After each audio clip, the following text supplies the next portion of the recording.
Good afternoon, good evening, good morning. Welcome, and thank you for joining us for episode 3 of our Inclusive Classroom series. We have a treat for you today. One of our favorite guests is with us today, Araceli Garcia. Do you want to tell us what you're covering for us today? Yeah, hello everyone. So today another great topic that I love to talk about, and that is literacy and literacy across the curriculum. So we'll talk about some strategies that we can use. Perfect. So again, my name is Teresa Castro. I'm Ricardo Vecinos. And we are joined with the beautiful Araceli Garcia, who is going to go over this great topic. So we can't wait. Go ahead and get into it. All right. Well, hello everyone. So just a little background. So I am a high school English teacher. I've been teaching for a good while. In fact, almost 25 years this year. I actually taught first grade, fourth grade, a little bit of middle school, and I'm also an instructional coach. So I actually do some PD out of UCLA Center X on something called DesignBased Learning that I'll be kind of mentioning and referring to at the very end, giving you some more information. But I'm excited to present this topic. Go ahead. All right, so this is my objective for this session. So the objective is to just talk about literacy, but what literacy looks like in today's world, right? We might know the definition, but we want to reflect on what does it mean for our young people today. I also want to talk about these high-stake exams that our students are still taking. Whether, even when we were doing distance learning, our students were taking the LPAC or the AP exams and so forth. So what do these exams look like, and how is literacy important? And finally, we're going to talk about what can we do to lower that affective filter in our classrooms so that students can feel that their voice is important, and so we can engage them. And I'm going to give you lots of different strategies that you can use to create that inclusive learning environment. All right, so I always like to ask, when you look across your classroom, you're seeing these faces here and these kids, right? They're coming in with all types of things. We have to ask, well, where is the literacy level at, right? Where are they at with the reading, writing, speaking, listening skills? So, just from looking at your classroom, you can kind of try to guess, you can look at some data, right? But this is what we really find. Go ahead.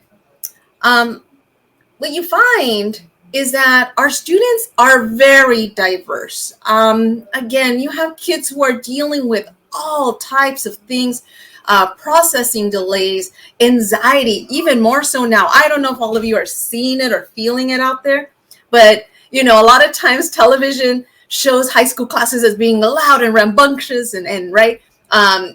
Actually, it's quite the opposite right now. At least that's what I'm noticing. It's really difficult to get kids out of that anxiety. They've gotten so used to just hiding behind that computer screen, and getting them to interact with the teacher, with each other, it has been a challenge. So as you can see here, all of our students need strong literacy skills. We need to bring that out and make them feel that their voice is important today. So this is basically, again, whether they're diagnosed or not, whether they have an IEP or not, all our kids can benefit from literacy skills. Go ahead. I was going to say it's sad because we used to make fun of that, like, you're on mute, right? But they came back and they're still on mute, right? Because they got so used to that. And how do we change that? How do we bring them back to what they... Yes, it really is. There's classes where I used to be so used to the chatter, and they're not. They're just kind of sitting there, almost eerie. Like, what happened here, right?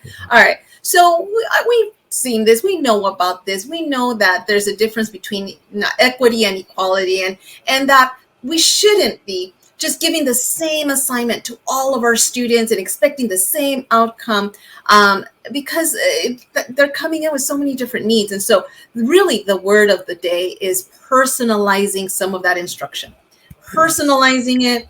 Knowing, right, the student-centered classroom. It doesn't mean the student takes over the class, right, and you go have coffee in the back.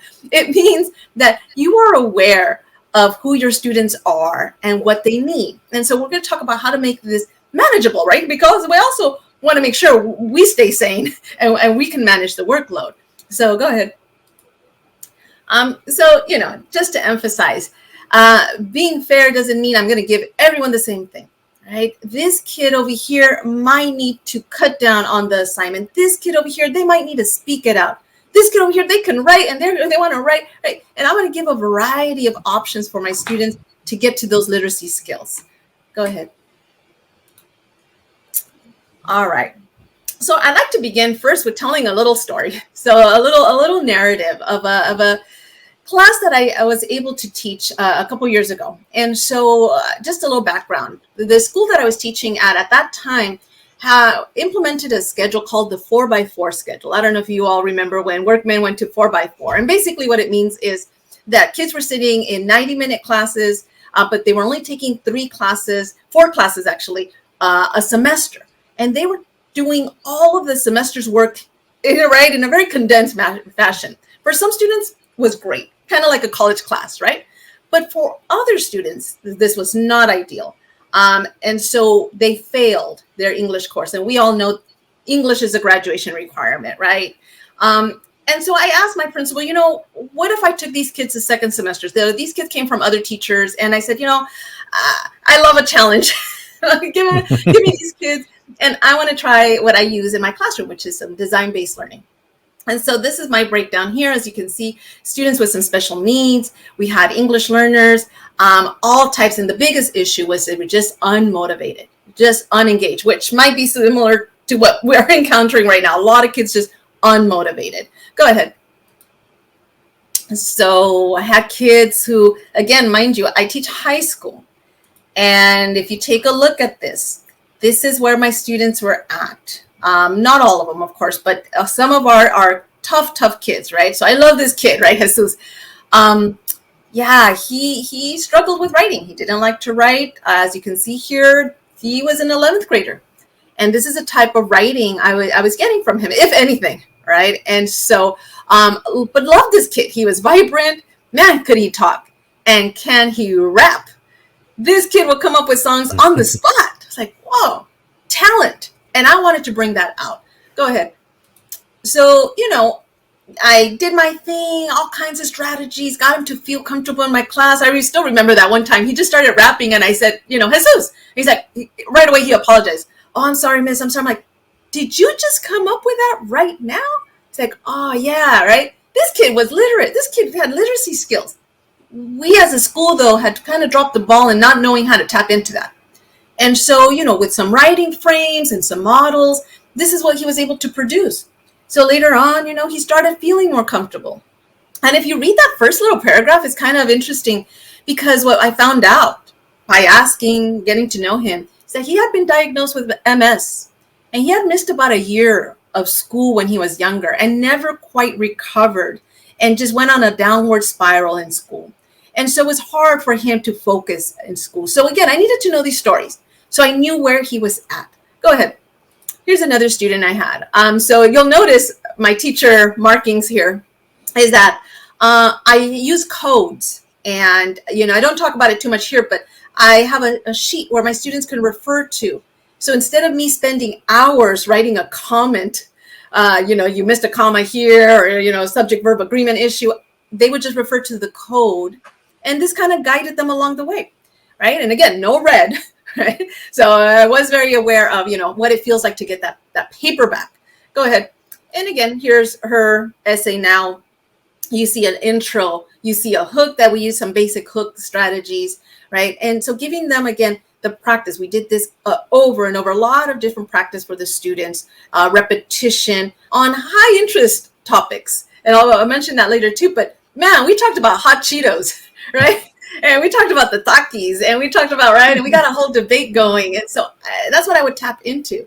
Go ahead. One of the things I like to do is I tell students, I hold on to students' essays and they're like, take off the name. But I like to go around and show them this essay. Now, I actually have the essay here in my hands. And I know you probably can't see it too well. But if you were in my classroom, you'd actually see this essay. And you can show it there. Look at that. So cool. And it is all just right. It was based on the scarlet letter. And I call this the scarlet paper because of And so, if you were in the class, you get a better look at this paper, and it's I hate to say it, but it's kind of falling apart. It's a little yellowish, right? And the students soon find out, and they say things like, "Whoa, miss, that's old, right? Was that typed?" And I tell them, "Yeah, it was typed." And, I tell them, imagine getting this paper back. Your friends are sitting next to you and they're like, what'd you get? What'd you get? And you see this, right? Go ahead and go to the, right? Oh, actually, stay here. Look at that last paragraph. That's the conclusion there, right? It's completely X'd out, right? And the teacher played tic-tac-toe with the eyes there, right? So, as they go around and they talk about this essay, like, wow, this kid probably failed, right? Go ahead and go to the next slide. I tell them, well, I hate to tell you, but that essay is mine. And so there's my name right there. You can see it, right? Ms. Garcia, Mr. Smith. That's powerful. And he said, I'm going to give you a D for high school, but if you were in college, I'd give you the grade at the bottom. So he gave us 2 grades, a high school grade and a college grade. Yeah. Woo! Woo! Right? Now, mind you, I'm the oldest, and I had my eyes on going to college. And I had been getting A's most of my high school career. Here I was in an honors class, and I thought I knew it all. And then I encountered this teacher, and man, he was brutal. And like I said, I had to make a decision. Do I stay in this honors class, or do I drop the class, get a regular class, get an A in it? But because I am the way I am, and I like a challenge, I stuck it out. And so again, I'm a second language learner. So I didn't have dictionaries at home. I didn't have books at home. We were very humble. Nobody spoke English in my home. Nobody had gone to college. I didn't have those resources. So I had to stay, and I stayed late at school. I would get help from my friends. And if you go to the next slide, from my teacher too. So as much as I hated Mr. Smith at that time, he didn't let us drop. He wouldn't let us drop. And so, he would give us tutoring. We would come in. I actually ended up becoming president of a club we had, a literary club. We ended up going to operas and plays, and he gave us this rich content. So no longer was it just writing an essay. Now I became hungry to learn some more because I had a supportive teacher, supportive class environment. My friends and I built this team to stick through it. Go ahead. And so I wish I could tell you I ended up getting an A. That would have been a great story. But I ended up getting a B/C, right? And I mentioned this because I think it's important to share our stories with our students. So I think that's going to be, tip number 1. Be vulnerable. Show them your mistakes, right? It's okay. Show them that it's not about being perfect. There is no perfect in writing, especially in literacy, right? That we are going to make these mistakes, but it's what we do with it. And so again, that nurturing environment, and he was tough and he had high expectations for us. We read so much. Of course, the funny thing is, years later, I ended up being a teacher trainer, and guess who was in the audience? Yep, Mr. Smith was sitting in the audience as my student. So I tell you, I always tell the students, best revenge. Did you have the paper with you? That would have been great. I don't think I did. You should always carry it with you at all times. I do. I just in have case. My little badge. Yeah, and I ended up becoming an English major. From being a second language learner, a kid who struggled, didn't have a lot of resources at home. The passion for learning was just instilled in me because this teacher, number 1, high expectations, but number 2, created an atmosphere. And Mr. Henninger too, who's my senior English teacher. And we kind of followed this little cohort and continue to do things. And that's, again, things that I want you to think about when creating your classroom environment, right? Go ahead. And so we talk about lowering that affective filter, right? What can I say? We had issues before the pandemic. I mean, kids were coming in with so much fear, so many things, especially the school, where I work out. It's a working class community. I actually graduated from my high school, right? And so I walked those streets. I know the struggles. I was just sharing with the students today, that life seemed so perfect when I was young. But sadly, we encountered tragedies. My dad passed away. Pretty soon I had to translate all the documents. My teachers didn't know this, right? They didn't ask what was going on. And I didn't want anyone to feel sorry for me, but I needed some help. I needed a space to study. I couldn't go study at home. because there were 12 people living in my home. We rented out rooms. And this is a story of many students today. Right. Mm. I mean, we have kids who, I mean, they're saying, I don't know if you see it, Ricardo and Teresa, they like sit there and stare at the paper or the computer, and they're not really working. And some teachers, we might get a little bit frustrated, like, come on, what's going on, right? We don't know what's happening, what's going on.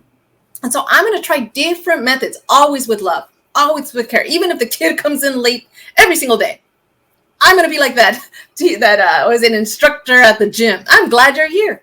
Well, let me get you going, right? And hopefully I instill in them that this is a safe place.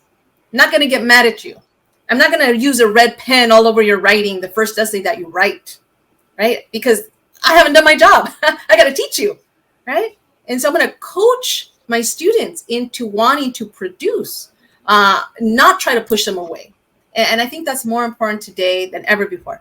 Kids are coming with so much anxiety, right? And they feel if that anxiety is high, nothing's going in, right? Nothing's going to go in. Go ahead. All right, so back to this case study. And I identified myself with students like this who struggled with writing and struggled with reading and vocabulary. And so the students that I received from other teachers, as you can see here, they had taken district assessments. They were juniors. They were going to take the CASP, the SBAC. And so you'll see here on their first one, and if you kind of go through those slides there, you'll just see a lot of red. So this was the list of my students. Keep going. Yep, a lot of red, few green there. And so if you stop here, you'll see what district assessment number 1, we're at, was it 87% not met.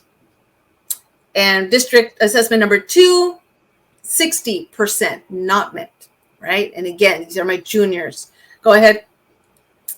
And this was when they took the class their first semester. So then they took it again. And of course, they had already been, familiar with a few things, but I came in and we did different things. All right. So after I did a lot of what I did, I'm going to share with the strategies here. What I saw, that I got the results, later on, is on the CASP. So take a look here. The colors start to change, right? We're no longer seeing so much red.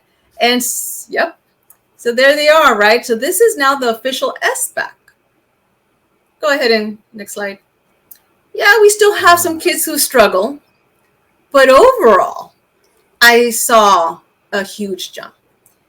Why? And we know, go back to what we've been told. If the kids, if they know you care, they will do what you ask them to do.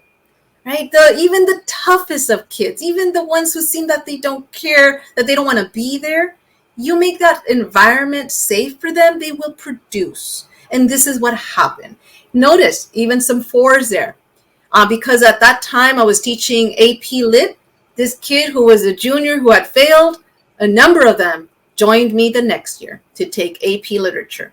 Go ahead and go to the next slide. Yeah, I was just gonna say those relationships that you create, right? I always think about my soccer players that they wouldn't do it for Mr. Recinos. He was like, I'm gonna do it for coach, and I'm gonna run through a wall for coach, right? Because you make them feel safe and you make them feel like they're valuing your class. It's amazing. Yeah. Right. Okay. And there you see again some more, right? And again, I wish we could get all of them, and slowly with more time. Again, only less than a semester I had with these kids. So they had it in them. For some of them, it wasn't really they couldn't do it.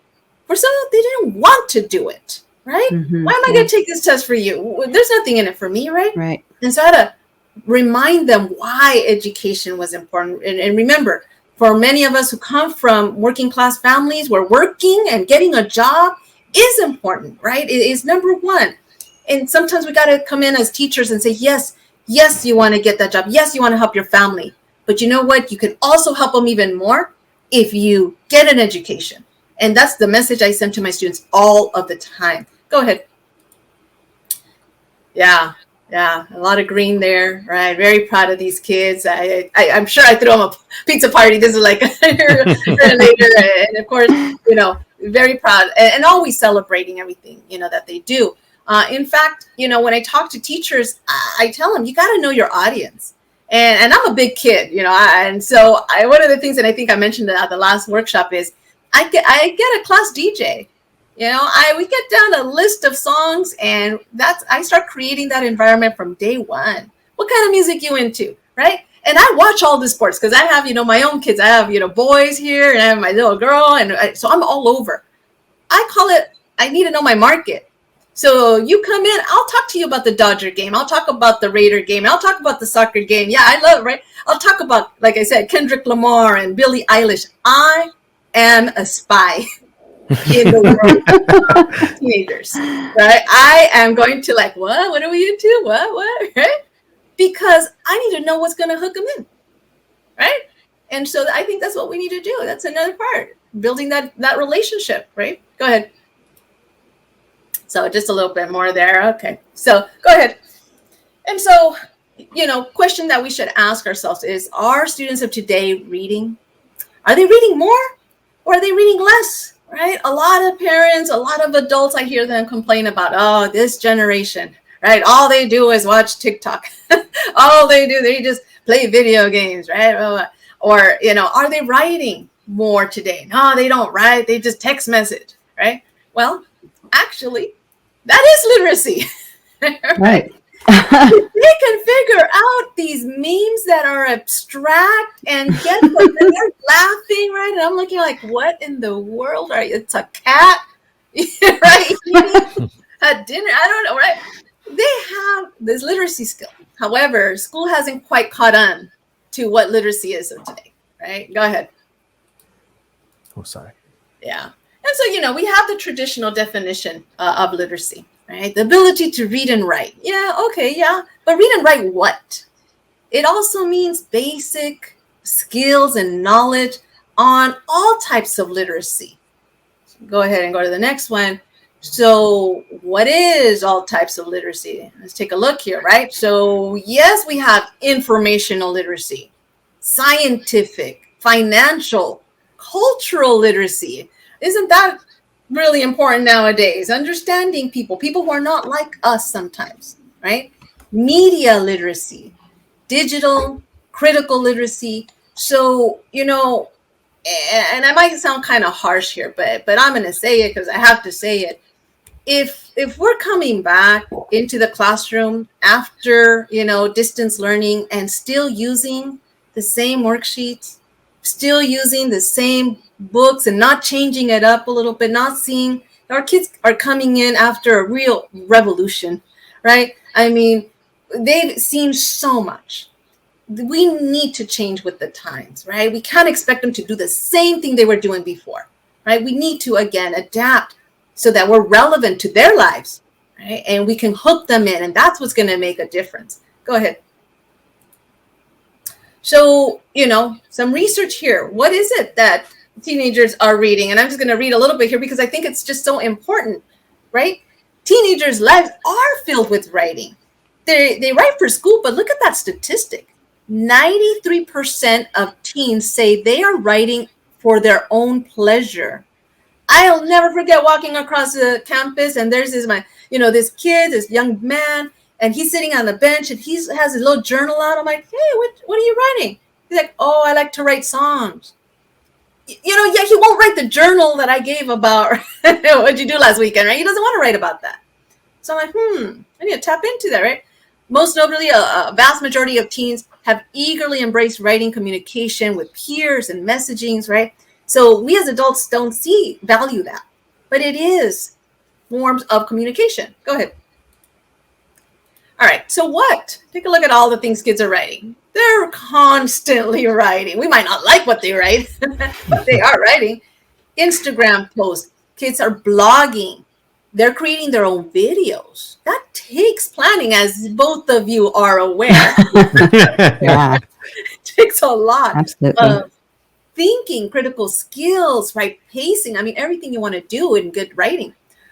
They have their own YouTube channels. Again, they're messaging. They're even writing editorials or Yelp reviews. I mean, you name it. They are writing. Go ahead.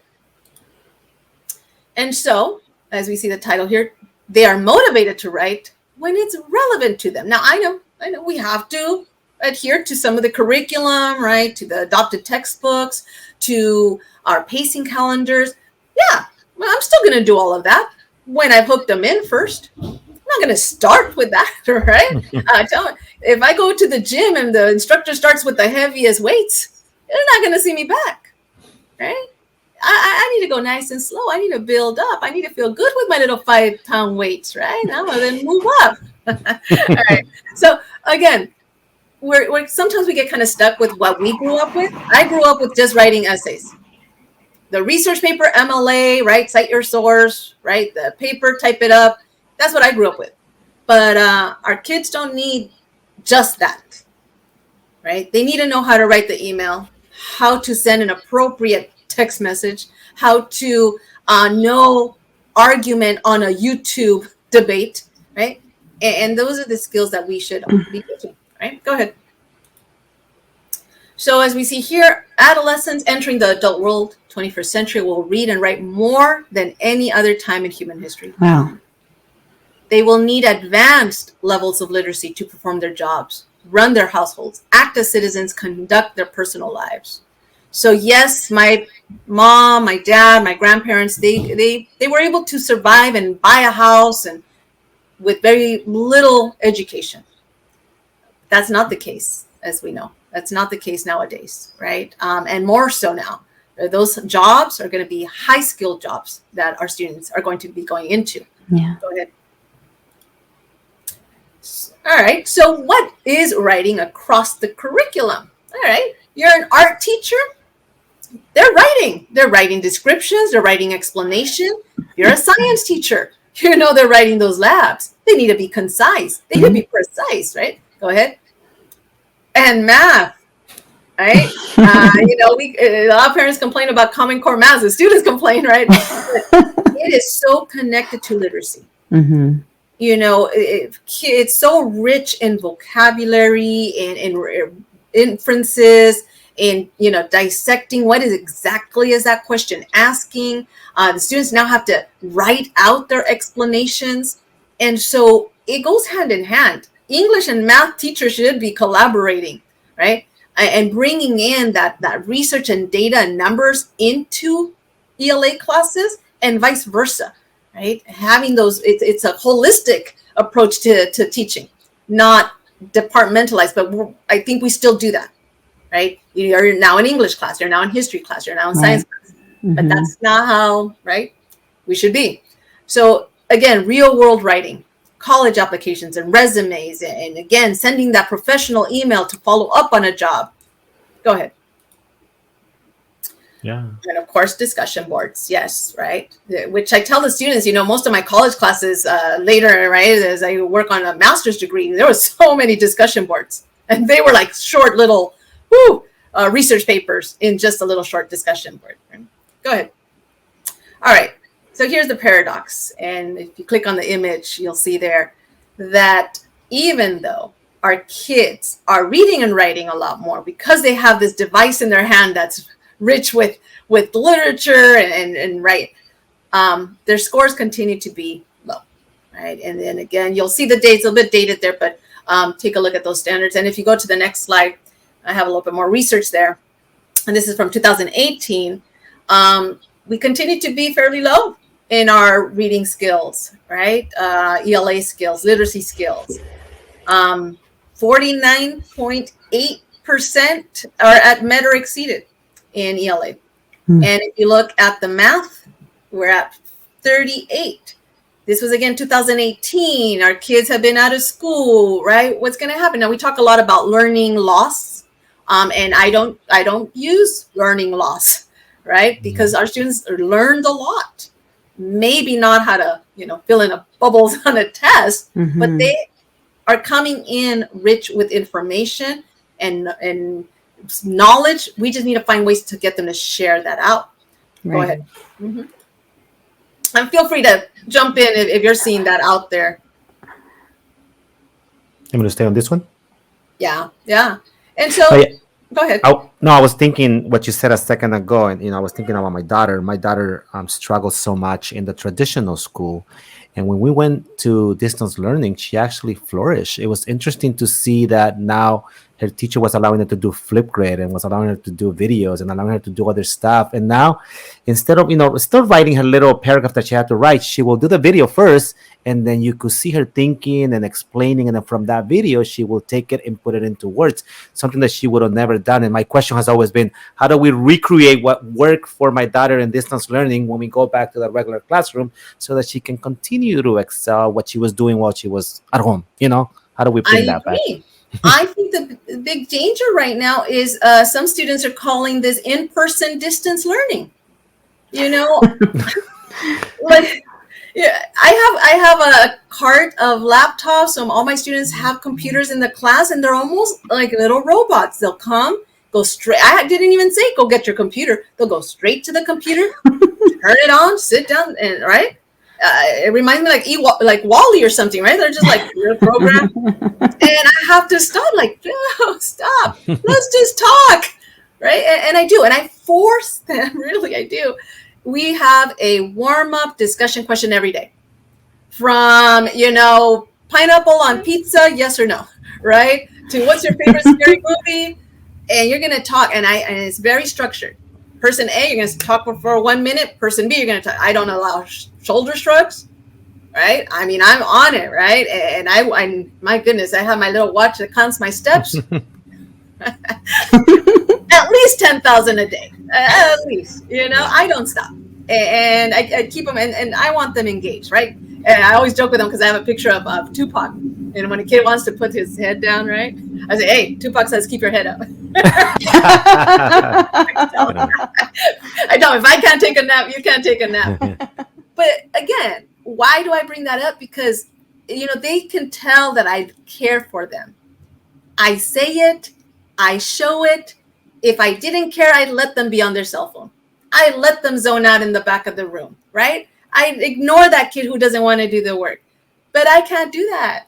I won't. Like I said, I've been doing this for 25 years and I'm still smiling. Maybe I've gone crazy, but I don't say this to brag. I share it. I have zero to, honestly, truly, no referrals. I don't have discipline issues in my class. My kid, there might be that kid who drops an F-bomb here and there because, you know what, they've been used to that. They come into class and they're not even aware. And I say, hey, watch. Oh, I'm sorry, Miss. I'm sorry, Miss Garcia. I'm sorry. Right? And I'm coaching them. I'm like, hey, in this environment, this is the way we're going to do it. In that environment, you do what you want. Right? And again, I'm not going to kick them out of my class. Right? In fact, I must keep them longer. I was telling you, want to do the work? That's okay. I got lunchtime. I'm going to stay in here. I'll help you. Oh, no, I got it. So literacy is at the high, right? Why should we teach it cross curriculum? And so if you go to the next slide, you'll see here what's on these exams, right? And we'll go really quickly through these slides here. But if you look at that last line, take a look. 3rd grade, they're going to write an introduction that explains the beginning of a story. Boom. 3rd grade. Go to the next one. 6th grade, what are you writing? You're going to write research. You're going to write a multi-paragraph argumentative essay, right, about the penny, right? So you need to be able to write, some kind of argument. Go, next slide. Math, right? There it is at the bottom, right? You need to explain. Scares me. It is. Much love to our math teachers, right? Right? It's a struggle. Why do I need math? You'll see, right? But take a look. They have to be able to explain, right? Explain themselves. So if our students are not speaking out, and like you said about your daughter, I have my students talk it out first before they write it down. They got to interact with their thinking with someone else, right? To really challenge themselves. But if I'm just giving that worksheet and they're doing it on their own, that's passive learning. That's not, right? And so, again, talking it out is really powerful. Go ahead. Here's another 7th grade. Give an explanation to convince that she is incorrect. Right? We always have the students say, what's the correct answer? No, tell me why you're wrong. All right. Here's another one. 8th grade. Look at this. Your school's writing, or you're writing an online magazine. So it's not always that traditional paragraph. It's not always that traditional essay. You're writing, right? Editorial. You're writing. Go ahead. Here's another one. You're doing research and you're preparing information for a school board meeting. Sounds like something we might do. Right? I need to take this class, right? How to write in all different mediums and formats. Go ahead. All right. So now we get to, okay, so now what do we do, right? We got the test. We got kids who are apathetic or don't have the skills. So now we know all the reasons, why, but I still got to teach. And I can tell them, okay, I know your story, but I still got to get you to that higher level. But at least I know who you are and what you need. And so now I'm going to give you some strategies. All right. So here's strategies. All right. So one of the things I do a lot is something called design-based learning, right? So design-based learning basically is project-based. It is hands-on projects. And so on day one, I'm talking about day one, no syllabus on that first day. No. They're going to, and we did this at the other workshop that we talked about. You're going to find an object that represents who you are. That's it. Find an object. And then you're going to talk, tell a partner, share it with the class. Why is that symbolic? Why do those glasses represent? Oh, because I like to see the world, right? And they're going to go, boom. Then I bring in the literacy. Now you can write the poem, or you could do an interview. Take a look at all the different things. Keep going. Now we could talk about vocabulary. If I'm in math, all right, that object, has some geometric figures. Or maybe I'm going to use it in a word problem, because there's something about students having choice, right? And that the object that I chose to symbolize me is going to be different from my partner. And I'm going to honor that as a teacher, right? No, we're not all going to write about that trip to Disneyland, because guess what? Not all students have gone to Disneyland, right? I always have an issue with Disneyland. It's too expensive. Right? I was thinking from the teacher's point of view too. I remember Araceli teaching AP Spanish literature, and it was always the same essay question. And I will get tired of reading 40 of the same answers. And I started giving choice, and I will give 5 different questions, so 6 different questions. And now it became, for the students, really, really interesting to choose the one they wanted to do. And then for me to read them, because it didn't become boring reading the same thing over and over, but being able to read different things and different topics and be able to change it a little bit. And it was actually a big change in my class. Yeah. Right. And again, you'll see that and I think that's something I learned through my writing journey, is that I didn't become a strong writer till I had something strong to say. And truly, I didn't become a strong writer till I got into college and I was confronted with issues of racism and sexism. And pretty soon I couldn't stay quiet. And pretty soon, as you know, I became very vocal, and I wrote for the journals and I wrote for the newspaper. I wrote editorials because now I wanted to be heard. You had something to say, yeah. I had something to say. Go ahead. And so here's again some samples of projects my students did. So for example, you see here the student, they said that they were like a safety pin. And so then they write this poem about being like a safety pin. And now if I'm a literature teacher, I can connect it to some poem that I'm reading. So now here comes that assigned curriculum.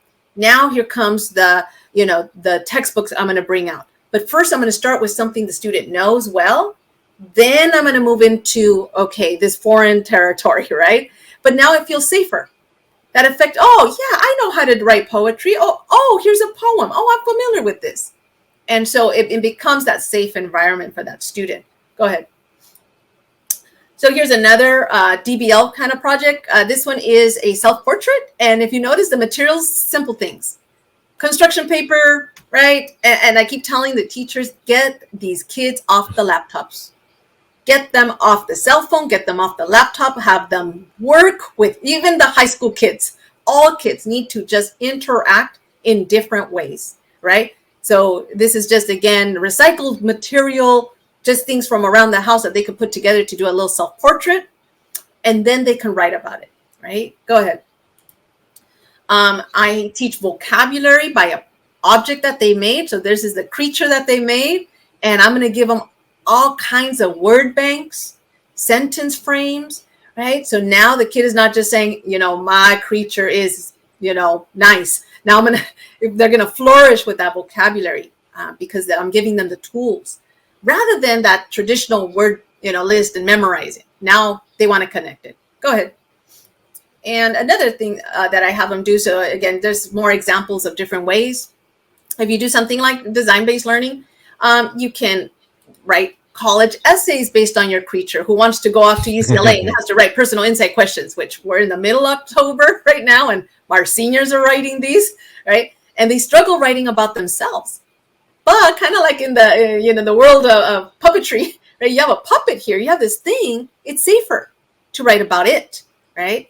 You could connect it to literature. If you're a science teacher, if they got to make their little creature, right? They can talk about how it survives in the ecosystem. If you're, again, teaching procedures, you could do step-by-step. If you're teaching math, you could talk about ratios. You could do bar graphs. How many students use paper, cups, and how many people use this? You can measure. You can have them do dialogues. Go ahead. They can do resume, all kinds of things. No, it's okay. Go ahead. And so, with DBL, and I'll talk about other strategies, but one of the main goals is the students create a city using recycled goods. And there they are, my students who presented a little future city. And one of the things I have them do is tell a story. So narrative writing is big. And so the students had to tell a story, but my scenario was your people in your city have gone missing, right? There's something going on, right? So now you're going to write a suspense story. And I used to use a program called Storybird. I now just use Google Slides, and they can create their own book. And so I used to tell them just 5 pages, an intro, write something short. There were kids who were writing 10 pages, 15 pages. Why? Why would they write about the city, this makeup thing that's all just made out of recycled goods, rather than writing about, a story that just read? Well, why did this one get so much push? Because it's their own, right? It's their own creativity. It's their own product that they're passionate about, right? They chose why this was gonna go here in this city and why that was gonna go there. So now it belongs to them, I think. Right.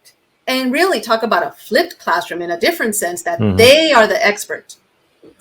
I become the student. I'm the curious one. Now I'm the one asking the questions, right? So so explain this to me. And they now take that power role. And they have this voice like, oh yeah, this is what's going to happen, right? And they feel confident, and that self-esteem goes up, affective filter goes down. Now I have something to write about. Now, of course, again, I teach AP, literature. I taught all different levels of English. I'm not going to just throw away my curriculum. They're still going to compare it to 1984. They're still going to compare their city to Of Mice and Men. They're still going to, right? So I'm just gonna find ways to keep them engaged throughout. Go ahead. So again, just different ideas of things that teachers can do, right? Kids can create all kinds of different products. Sorry. That's okay. Yeah. And again, they can do comparative writing. Like I said, they can compare it to if their city had a history, right? We just talked about, for example, land recognition. And honoring Native Americans who lived on this land here. And so when the students create their own city, they have to decide where geographically is their city and who were the original inhabitants there. So I'm bringing in that history. I'm bringing in geography. What? In my English class? Yeah. Right? So again, the power of literacy goes beyond my walls, right? Go ahead. All right, and so this is, again, just another sample of a suspense story that the students did, and I'm going to bring in all that academic language, right? Figurative language, I tell them, okay, you're going to create a suspense story, but you're going to still use academic language and skills. Go ahead. All right, again, travel brochures, because then the kids get so excited to do this, to write about something that they know, because not all kids have traveled. When teachers give assignments, like write about a time you went with your family somewhere. Yeah.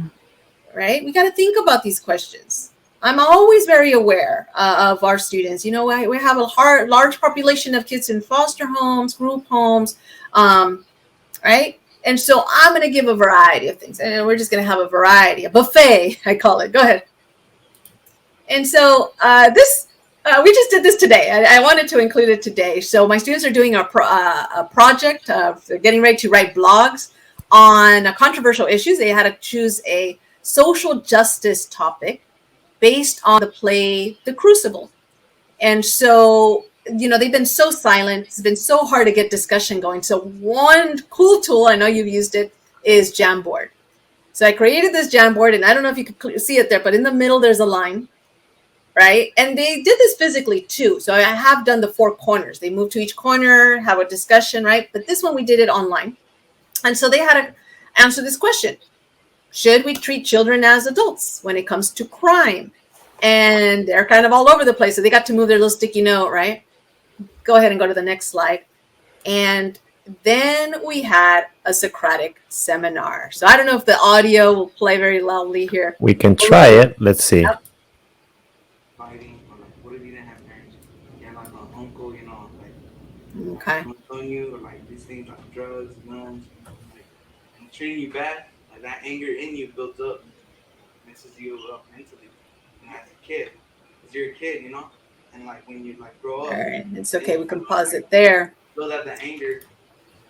So, and this is my class today, right? So I'm so proud we're doing it like real time, right? And so before, I knew that if I just threw that question at them, they weren't going to be well prepared. And we've been preparing all week. I mean, they got the research, they saw the news articles, they read the Crucible, they actually acted it out, right? They had multiple, chances to work with this. And now here we are.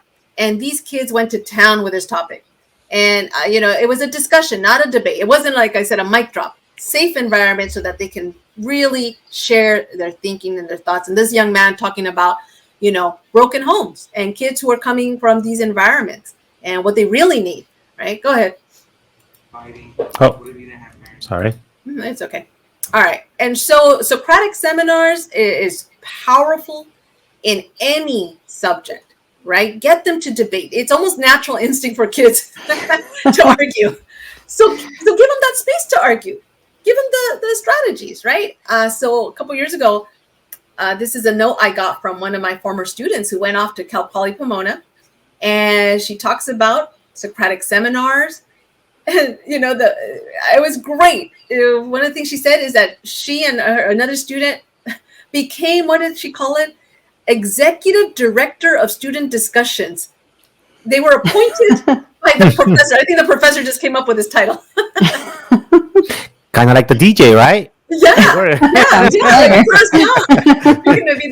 And as the student says, they were freshmen in this course with students who were in that class who were sophomores and juniors, but they were so confident in their voice that they felt they could take it out to the university and continue to share out. So I loved it, right? Go ahead. And so, here again is what I gave my students this past, just a couple weeks ago. So we got to the final project of the Crucible, and I said, these are all your options. There are some kids who don't want to work with others right now. They don't feel comfortable working in a big group, right? Maybe they need to work with just a partner. Maybe they just need to work on their own. I had kids who, and if you look at some of the options here, you can create a Powtoons. You can create a physical children's book. You can do a scene on Minecraft and tell me how, right, and explain it. And I had some of those kids do that. You can create a puppet show, right? You can create a movie. And I mean, these kids, the amount of laughter that I heard from as they were working with their peers, getting them out of their seats, working on their speaking skills, working on communication skills, working on time management skills. All these, again, this is back to literacy. They had to know the play. They had to communicate their ideas. This is still all literacy. Go ahead.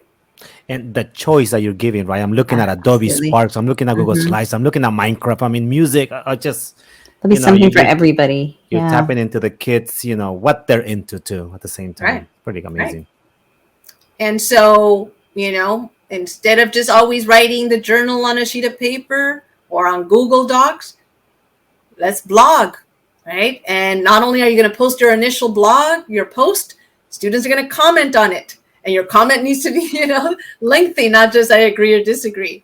Go ahead. All right. And so when they do blog, I put them all on Padlet.